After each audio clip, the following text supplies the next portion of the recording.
welcome you to our YouTube channel PNJ Legal. We are a 12-year-old law firm and dealing in audit, strategy consulting, asset management, due diligence, financial, accounting, legal compliances, and we have a big team who is dealing into all and each and every aspect. On this YouTube channel, we are bringing lot of the complex legal topics to you. We are also presenting lot of business opportunities for the entrepreneurs to get ventured into. So we thought of discussing about the management topics also. For the students, for job seekers, for freshers, we thought of bringing a topic to you which is very effective and which you need a very big clarity, that is a successful interviewing tips. So, in today's video, we are going to talk about RNI license and its various characteristics. So, let us firstly discuss that what RNI is. So, RNI stands for Registrar of Newspapers in India. The RNI is governed by the Ministry of Information and Broadcasting and is controlled under the Press and Registration of Books Act, 1867. Now, the important point here is that RNI is that association whose prior approval is needed by any business to start a newspaper. Now, the question arises that which document are required for RNI registration? The answer to this is mentioned in the given slide.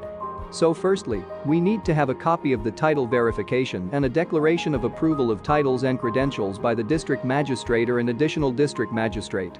Nextly, an affidavit signed by the publisher is needed.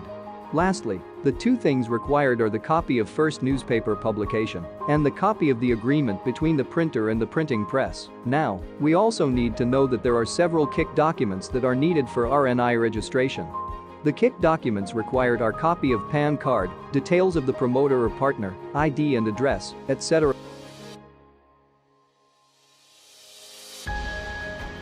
So, we have a fixed process for RNI registration. It involves 6 steps. Firstly, there is verification of the proposed name. Secondly, the applicant makes an application for title verification. Thirdly, the information is submitted to the DM. Next, it goes to the RNI for checking availability of title. And when RNI notifies about the availability of the title, the publisher may request for the permission to start the publication. Now, let us look at these points in detail. The first step is the proposal of a title. In this step, the publisher proposes a title to his newspaper, magazine or journal etc. to the RNI. The name is then verified by the RNI. In the next step, an application for title verification has to be filed, which must contain the name of the newspaper, name of the owner, the language of publication, its periodicity, and the area in which has to be published.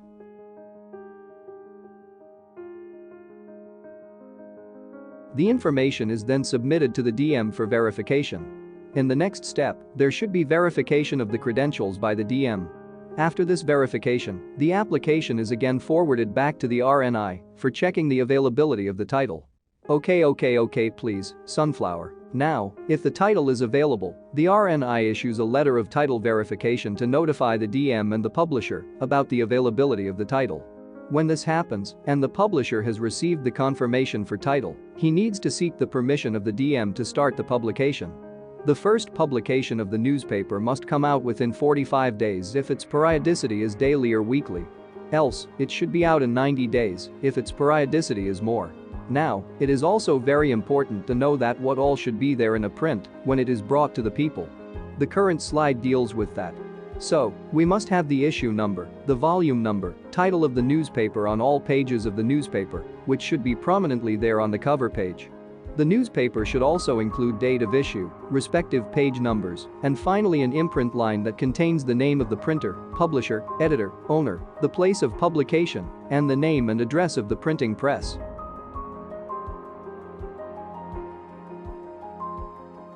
Now, there are 2 necessities, or to be more precise, 2 mandates that need to be followed after the publication has started.